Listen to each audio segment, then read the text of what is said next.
Well, thank you everybody for joining us today. Really excited to welcome our guest here, Shawn Duffy, to talk a little bit about compliance and specifically CMMC. This is a term that's come up over the last year or so, and kind of the next progressive movement from NIST compliance, which I'm sure a lot of you have heard of. Shawn has been working with us for a number of years. We've partnered with, and he's helped a number of our clients go through compliance audits and work through the process of assessing their infrastructure and things like that. He comes with 3 decades worth of experience of enterprise level work in cybersecurity. And he has recently, I'll say over the last, say 6 or 7 years, created his own organization to focus on security within small and mid-sized companies. And that's where he's come in to help a lot of our clients. So really excited to have Shawn presenting today. And I'll turn it over to you, Shawn. Appreciate you being here today. Thanks, Brian. I appreciate that too. It's great to be here. This is a brand new topic. It just came into fruition in January, so that's when the first draft was released. It's gone through a couple of iterations already. So we know that CMMC had its second draft in March, and just recently, actually a few days ago, they've actually included an interim rule to the process, and we can talk about that a little bit towards the end. But what I really want to do today is give you guys an overview of, let's actually move on to the next slide, is to give you an overview, there we go, of what CMMC actually is, how it's different from the old 800-171 that most people are probably used to. If you've had to go through this process, if you knew you were going to need to protect CUI, which is controlled unclassified information, the requirements that were involved with that. So for many years, maybe 2 or 3, 4 maybe, at this point, I've been doing it for a long time, the CUI has been a DoD initiative, because what they're trying to do is, even though it's unclassified information, they really want to protect the inference and the deduction that you can get from from unclassified information to classified information. There is a consequences for not complying. We'll get through that. I want to go through the maturity level and how you determine what yours maturity level will be. I also want to give you something to work on. So some basic services you can start right now. At the end of this presentation, we'll go through that. And I will also provide you some additional help and resources that you can use. And I think you're going to get a recording of this. I know Stuart had talked about that. So, if you're trying to think you have to write down a bunch of notes, just realize that, eventually you'll get the copy. You'll get a copy of this. All right, so let's move on. Well, so really the Cybersecurity Maturity Model certification is what CMMC stands for. And in a nutshell, it's a framework, right? It's the maturity processes and best practices, and these practices come from all different standards. So it's not just coming from, DoD stakeholders and the defense industrial base, which I may refer to as the DIB. So that's why I included that in there. But like any other framework, right, there's a process to it, there's nomenclature to it. It's different than CUI, which we'll get into in a second. The maturity model component to that is basically has to do with the process piece of it, and we'll get into that in a little bit, but there are different levels. So you have basic hygiene, which is a maturity level, or in this case, an ML1, all the way to an ML5, which is the more advanced, progressive is what they call that maturity model. And most companies that are doing work with CUI, in fact, all of them except for ones that do COTS products, will have to create a certification at one of those levels, and we'll get into those in a second. Okay, and so what I just talked about earlier, there's an executive order came out in 2010, the 31556, which is dealing with protecting CUI data. So they got together, they came up with the CUI as their first solution, the 800-171 process, and now they've moved it into this maturity model because they want to add additional components to protecting CUI data.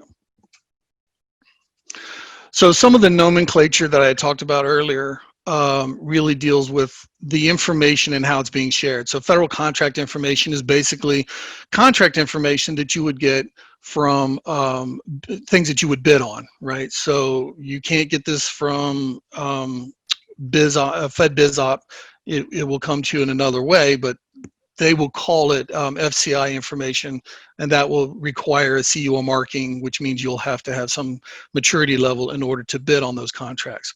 Another one is obviously CUI. That actually came out of another executive order, which was how to handle that data, and again, it's there. There's one that's missing also. It's called CDI, which is the, let's see, if that one is contractors defense information. Let me make sure that's it. So covered defense information. I'm sorry, it's just been, but I ran out of room, and that's why I put it on there. So covered defense entity is another one. If you're dealing in that realm, you'll also have to cover the CMMC.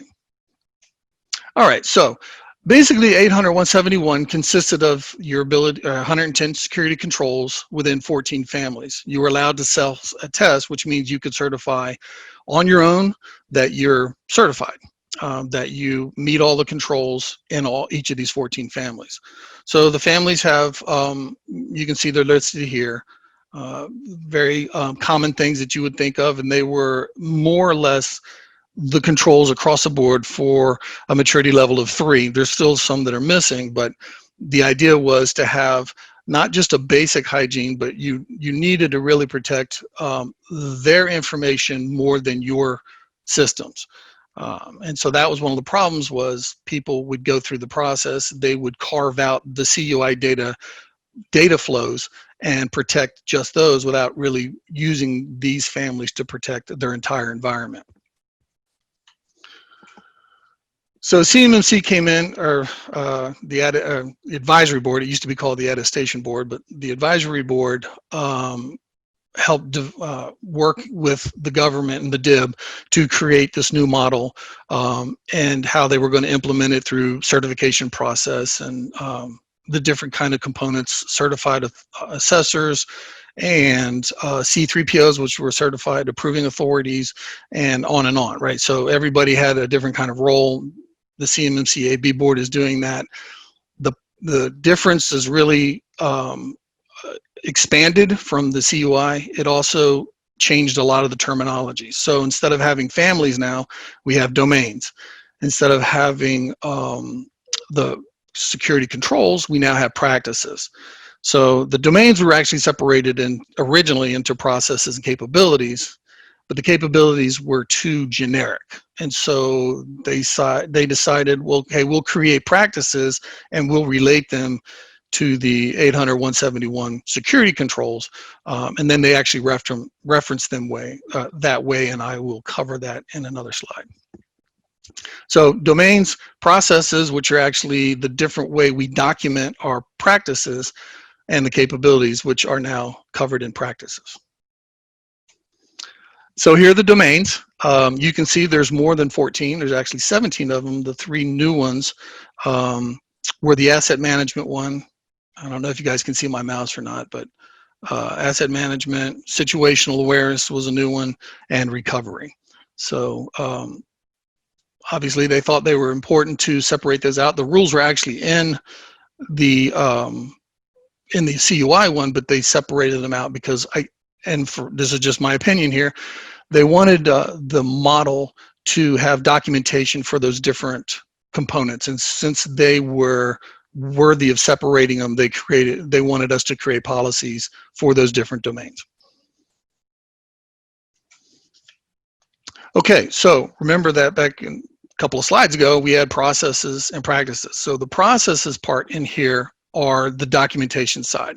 So what we have is a level 1, which is an ML1, is performance only. There's no documentation requirements, and so therefore there's no processes. Really, when we talk about a level 1 and ML1, we're talking about you need to do these, and we'll get into what they are in a second, the 17 different security practices that you just have to perform them. You don't have to document that you're that you've got policies for them. You just have to say, I'm doing them. Level 2 is obviously you have to have you have to do them, and then you also have to have policies for each of those different controls, and they will stack on that. And I will get into processes for those, but I mean for the practices for them. But right now we're just talking about you have to document for level 2.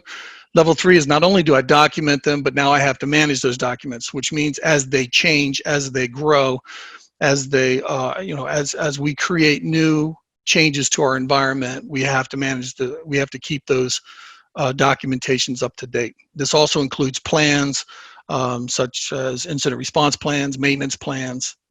So now not only do we have policies, but we also have plans on how we do each of the practices. When we get into level 4 and 5, now we're talking about reviewing those practices on a quarterly basis. There is an effectiveness review, so to make sure that not only the policies are documented and that they're managed, but they're also going through a review process to make sure that they are actually doing what we want them to do, not just, yes, it's keeping up with our changes, but now is it the right policy that we should be doing? And of course, optimizing then is the next step into that. So typically what you'll see is level 1 for people to just bid on FCI and CDI information. You'll not necessarily see level 2 because that's kind of an interim step. ML3 is basically where we wanted our hygiene to be at. So that's good hygiene, and that would be the CUI level. And then 4 and 5 are for those ones that are going to be much more stringent in that CUI, just keeping it below SBU traffic, which is the sensitive but unclassified. So talking about the practices, level 1 practices, again, no documentation required. There are 17 practices there. They come right out of the FAR requirement, which the DoD has a set in there as well, the DFARS. But that's where they come from. ML2 is basically a subset of 171. And again, it starts with the documentation. Then we add on another set of practices that includes all of the 800-171. And then there's additional practices that are in there too. But now at the good hygiene, we also have to manage the documentations. And then we add another set for 156. And then finally, when you're at level 5, you have 171. And that's just the quinky dink. That number just happened to be what the number is, where you're going to have to not only manage the documentation and have metrics against the documentation and its effectiveness, but you also got to meet all of those practices. So here's another chart to help make that a little bit easier to follow. So if you move from level 1 to 2, you still have to do all of the level 1 practices. So this is a building stone, right? So the second level is you're going to have 55 practices in addition to the 17, 58 in level 3, in addition, 26 addition, 15. So when you get to level 5, you're doing all of them, not just whatever happens to be in level 5.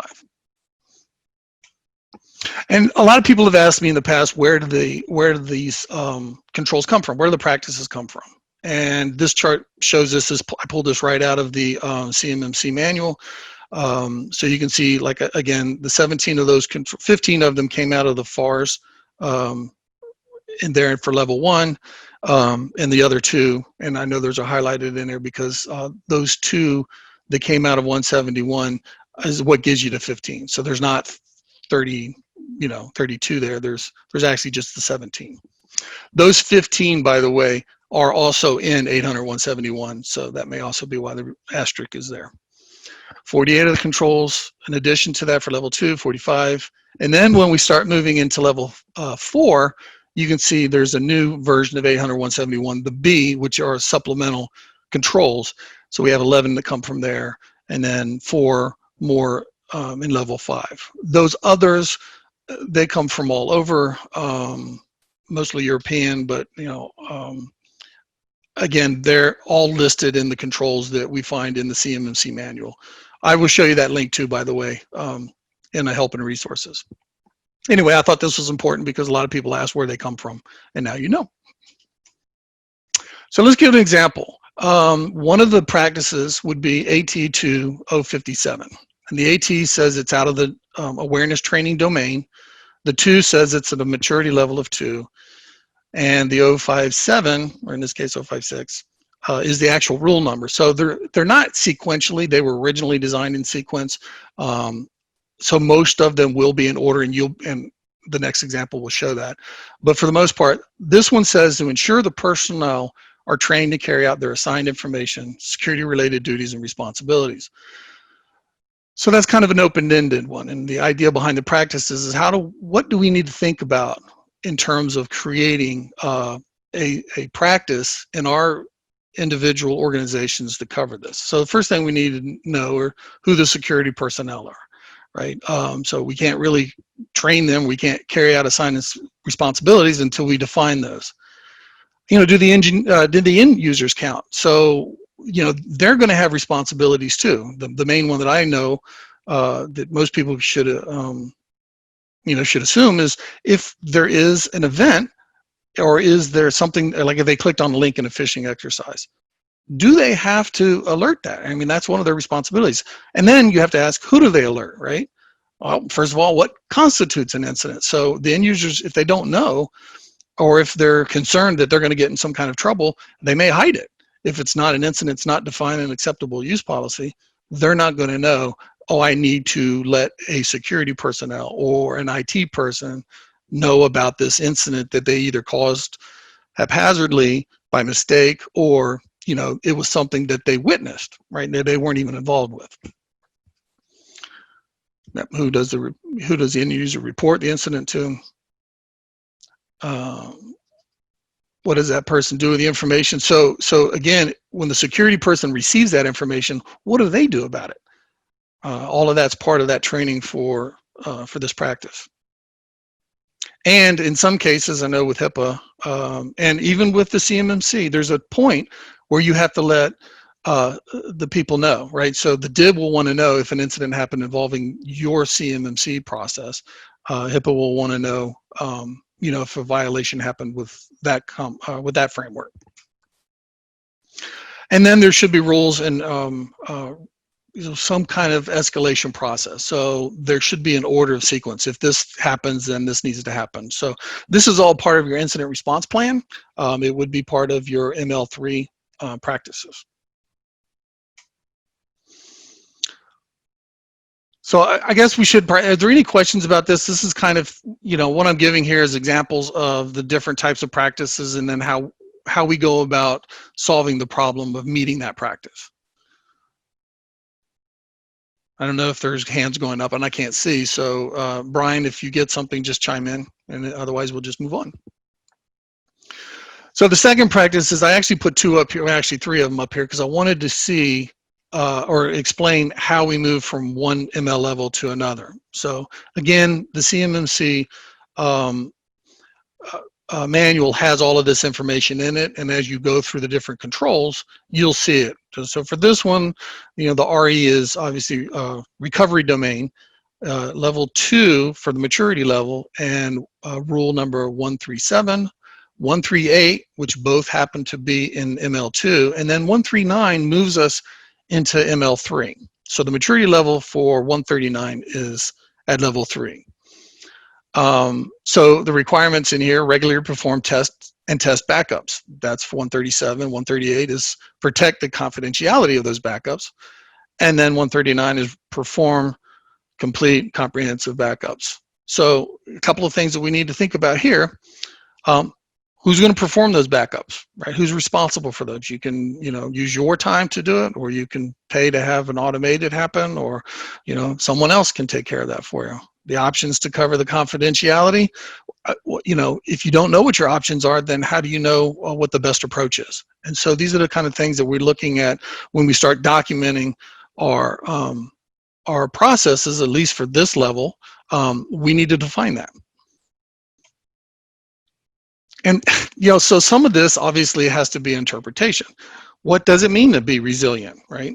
So is that backup encrypted, and, you know, the passwords are hidden in a safe and only certain people have access to that? And if those people happen to be on vacation, or, you know, sick or whatever, how do we get that? What is the definition of resilience to the data? What can it take, you know, in terms of flooding? Is it stored on the floor? Is it stored in somebody else's basement? You know, there has to be a definition of that. In fact, 139 actually defines that. If you look at there, the very last thing it says is organizationally defined. So we have to make some organizational choices here when we're trying to meet that requirement. Out there, I just described that one. Who makes this determination? How will it be enforced? And again, that will probably come, smaller businesses will be the CEO. Larger businesses could be, you know, the IT security director or compliance officer. I'm gonna make sure I don't miss anything there. Moving on. Sorry, I'm a little bit behind. All right, so if there are no questions about how the practices work, we'll move on to how do we know which level that we need. So for right now, in this chart in here, we're just basically showing you the different levels again and how we transfer from, you know, basic safeguarding into reducing the risk of advanced persistent threats. If you're selling COTS prots only, right? So anybody can go to your store or your online website and buy a product basically off the shelf. That's what commercial off the shelf products. If you're selling just products and nobody's asking for specifications on that, you're good. You don't need an ML level because they're not asking for specifications. They're just saying, hey, I want your access point. I want your memory card. I want your, whatever you happen to be selling, your widget. You don't have to have an ML level for that, you don't have to be CMMC certified. However, if it's dependent on information that you receive, any CUI information, if the DoD specifies a particular level for your service, you're going to have to have a CMMC level. So the nature of the information that you get, if the DoD specifies it, which they will, if you're getting like FCI information, will be marked as, you know, a CUI requirement. Or the FAR requirements in order to get the RFIs or the RFPs, they will usually be marked on there. Well, they're going to be marked on there at the different level that you need. Now, here's something you probably didn't realize. You're not allowed to advertise which CMMC level you have. Now, when you go through the certification process, they will have it in the DIB under a database so that the people awarding the projects will look and know that and verify that you have what level that you have. But this is a protection for any foreign agencies or any kind of protection for you as an organization, that they don't know what your CMMC level is. Now, again, in my belief, and this is again my opinion, if you're bidding on something or you have a project and you've advertised that you're on that project, it's easy to deduce which CMMC level you are because you're working on a project. The government doesn't want you to advertise that because they don't want foreign entities to know what CMMC level that you're bidding on or that you're working on. So, but it will be up to you to make the determination on the information that you're going to be bidding on by the type of information, and most people know if they're going to need to be CUI based on the information, the work that you're already doing. I have a client, for example, that makes ball joints for Mars mission rovers. So one of the things that they know is the specifications that they get for those ball joints are going to be specific, and it's going to probably require level 3 at least, maybe 4 or 5. But the agency that's going to be sending out that information will know we're going to be doing level 4 here, we're going to be doing level 5. And really the big difference between level 4 and level 5 is level 4 is really around the CUI information. Level 5 is optimizing over the entire environment. So I think by the time you move out of level 3, you should be considering it for the entire environment.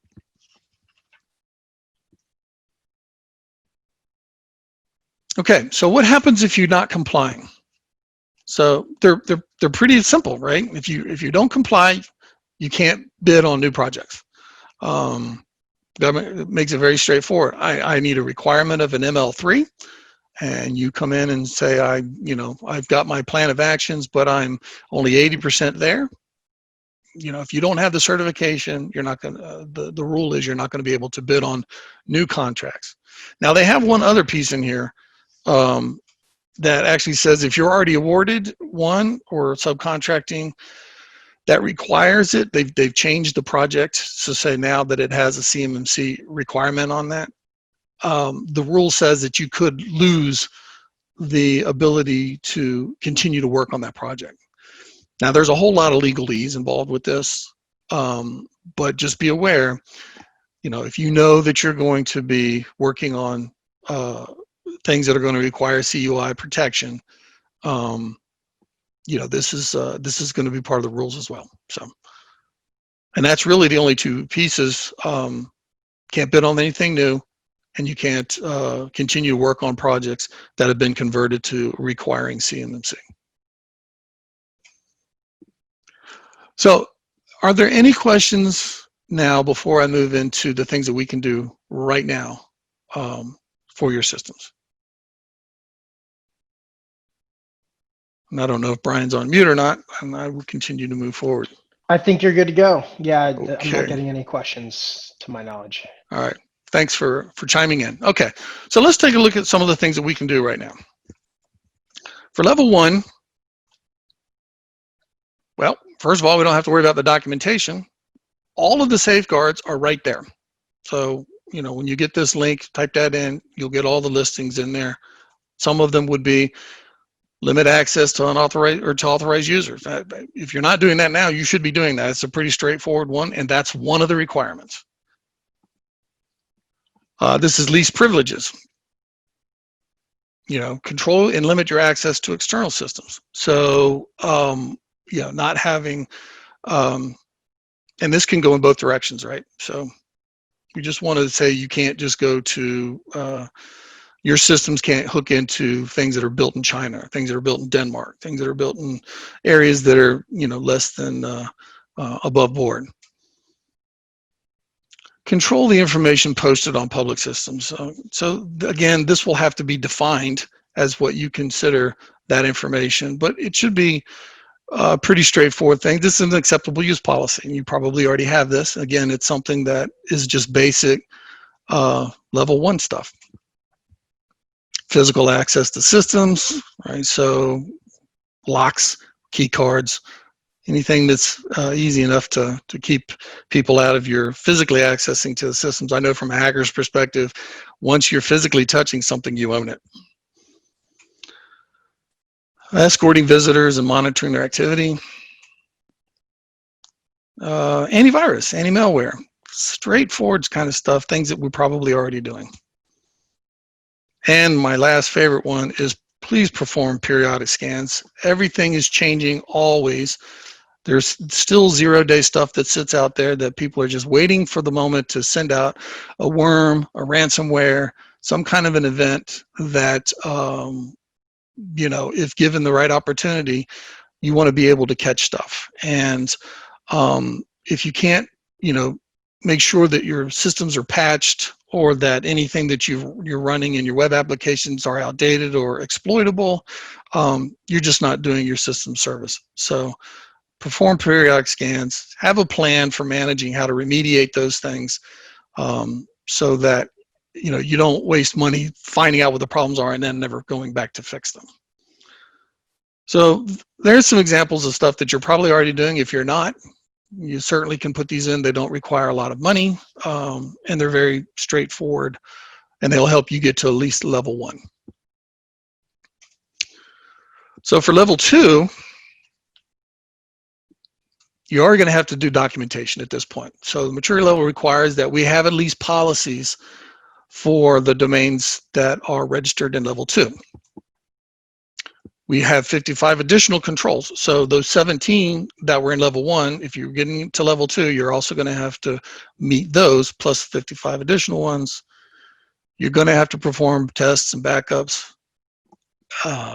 monitor remote access sessions. So your firewalls a lot of times will do that. Maintain audit logs. You didn't have to do that in the past. You're going to have to do training.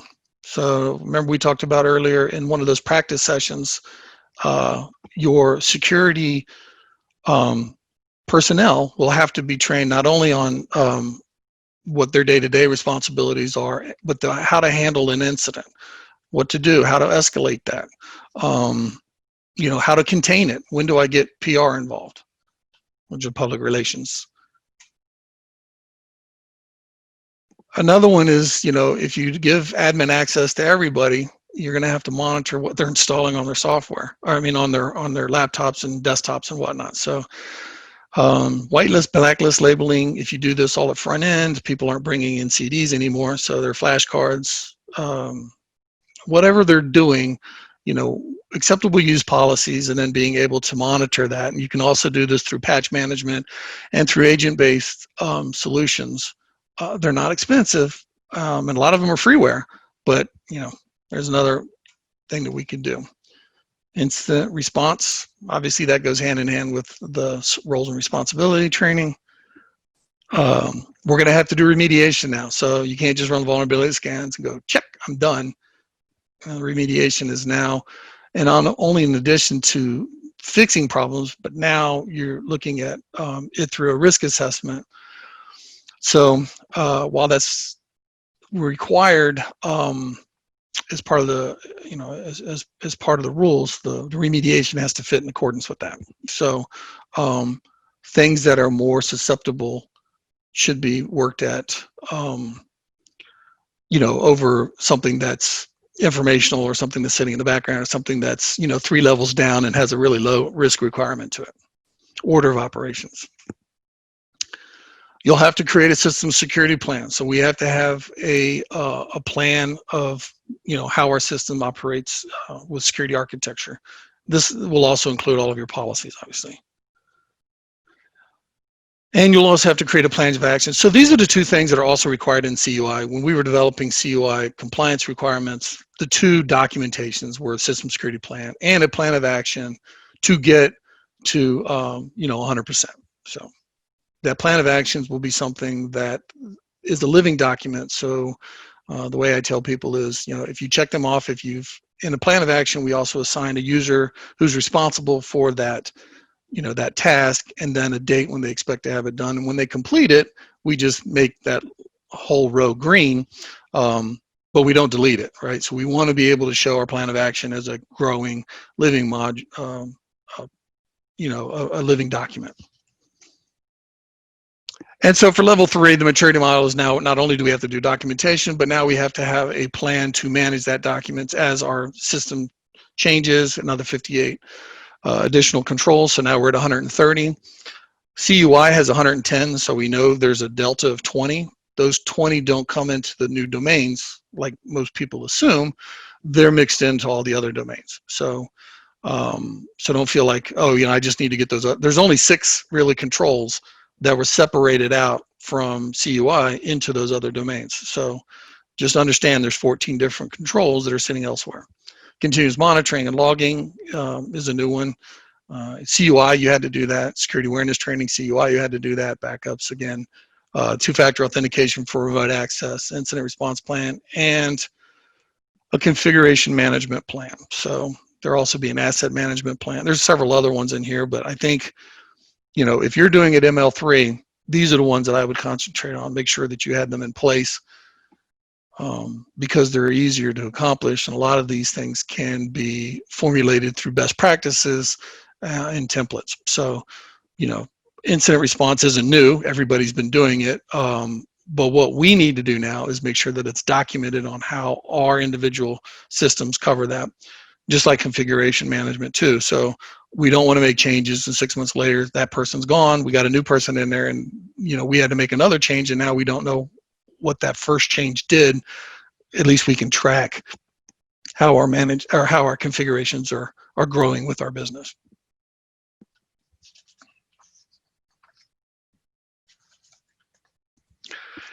And with that, I'd like to submit a bunch of help and resources because I think, is there a question?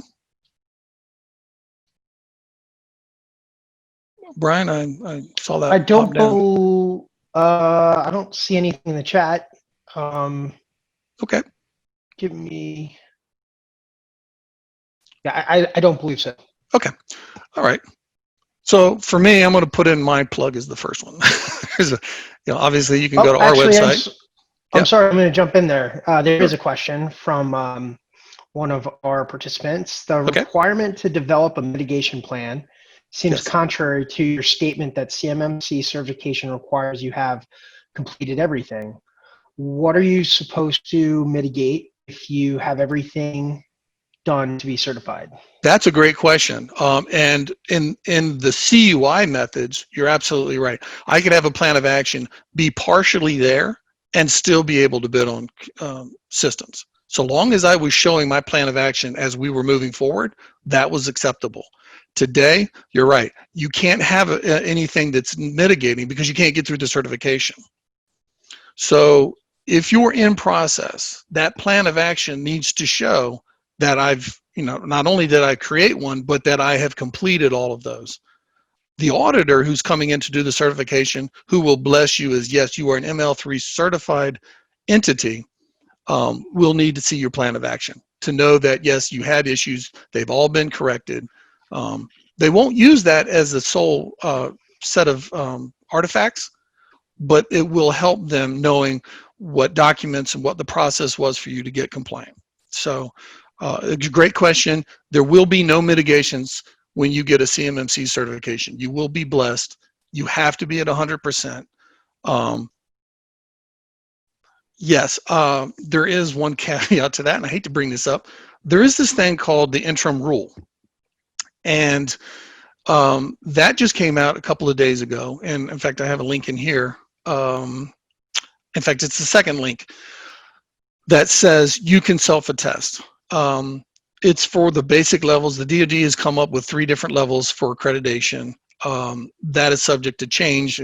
It's in the middle of the Undersecretary of Defense memo that said in the interim, you can go into basic self-attest and you can say, I'm certified. Now, that certification is unverified. So if I know that, hey, in the next 20 days or the next 60 days, let's say, I'm going to get all of my remediations done, there's fudge pieces to that, right? But again, you're probably going to have to go into that medium or high level certification. You definitely have to do it once the CMMC certification comes out. But we're not there yet. The CMMC certification isn't available. And so what we're doing right now is getting everybody prepared to go through the process. I have a client right now who has been ready to go for months. And the biggest thing for them is, I want to be certified right away because I don't want to miss any opportunities. Well, we know if you can't be certified, right? If you can't go through the certification process, the government's not going to say, well, nobody can bid on this. That would be foolish. But the idea is maybe she can go in self-certified and at least say, hey, I feel like I am there and I am ready to go if a CMMC certification comes out, or a CMMC required RFI or RFP. Okay, so again, that rule is really going back to self-attest so that people can say, hey, I'm on my way. Most of my stuff is done. I'm going to be there by the time the CMMC certification comes out, and it will make it required for us to bid on FCI and CDI information. Does that help? Well, thanks, Shawn. I appreciate the response there. We have another question from a longtime client of ours, John. Good to see you, John. His question is it possible to get CMMC Level 3 certified if we are using the commercial versions of OneDrive and Office 365 as our primary system? Or do we have to use the government cloud version of these systems? Well, obviously the government, that's another good question. We've also been exposed to that. The government would like you to be on GCC. So OneDrive is not particularly the choice to use. And if you did that one, you would have to have all of these other controls around how do I protect that data. First of all, you'd have to validate that it was encrypted. You'd have to validate who had access to it, when they had access to it. You'd have to log that information was happening. So most of the stuff that are the rules around protecting CUI information, OneDrive just doesn't do, right? And if you went basic Dropbox, for example, you have the same problem. So you have to be able to show that it's encrypted, that you're tracking the users, that you've assigned the users to it, that you know when the documents are being accessed and who has it and for how long. So those are kind of the limitations that, yeah, while if you could configure all of that stuff from the, on the smaller public, community edition versions, whatever, you'd be able to cover it. It's just not there. And I can pretty much guarantee Microsoft is not going to add those features to their basic offering.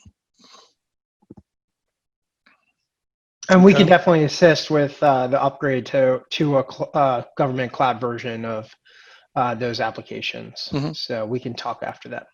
Now, I know that there was some argument, because we've gone through this as well, for an E5, right? So you could do a commercial level at E5 because all the requirements were there.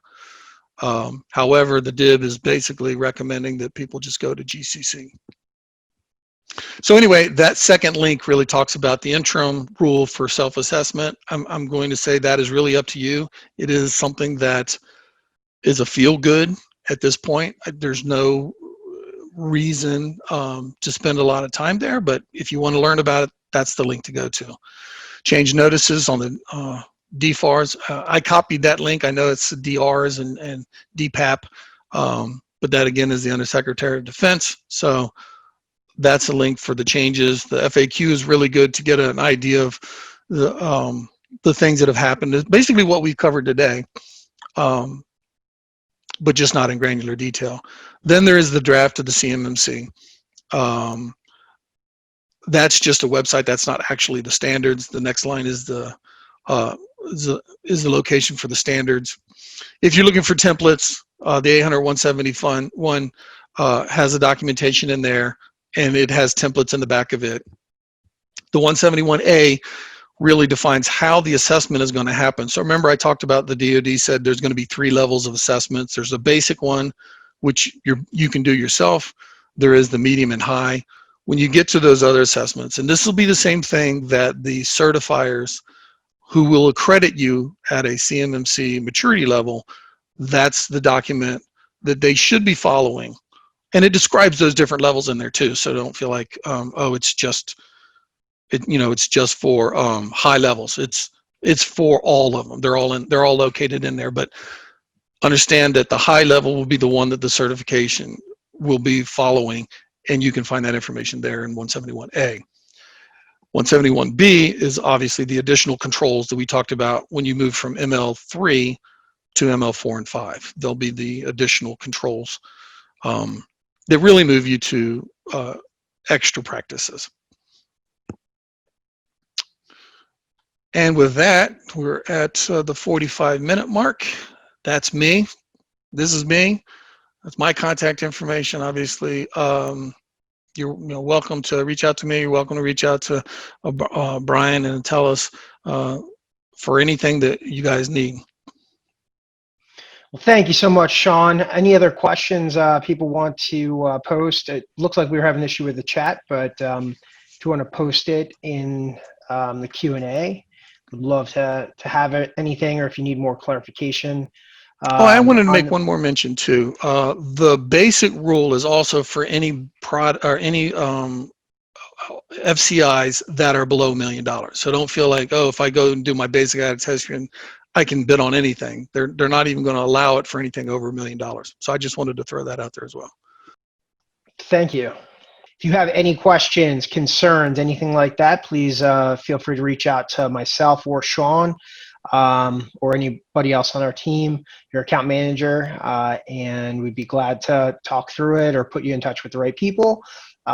We're always looking to educate our team and our client base as much as possible. This is a very, very hot topic right now, and I know how excited everybody is to talk about compliance with so many acronyms and everything going on. But it is a very, very real issue in our business these days that we all have to be aware of and competent in, and making sure we're covering ourselves and to make sure that everyone's compliant and doing the right thing. So Shawn, very much again, appreciate you being on. Thank you. We will continue to to be in touch, and look forward to following up with everybody. But thank you again. Great. I appreciate it. Thanks, everybody. Have a great day, everyone.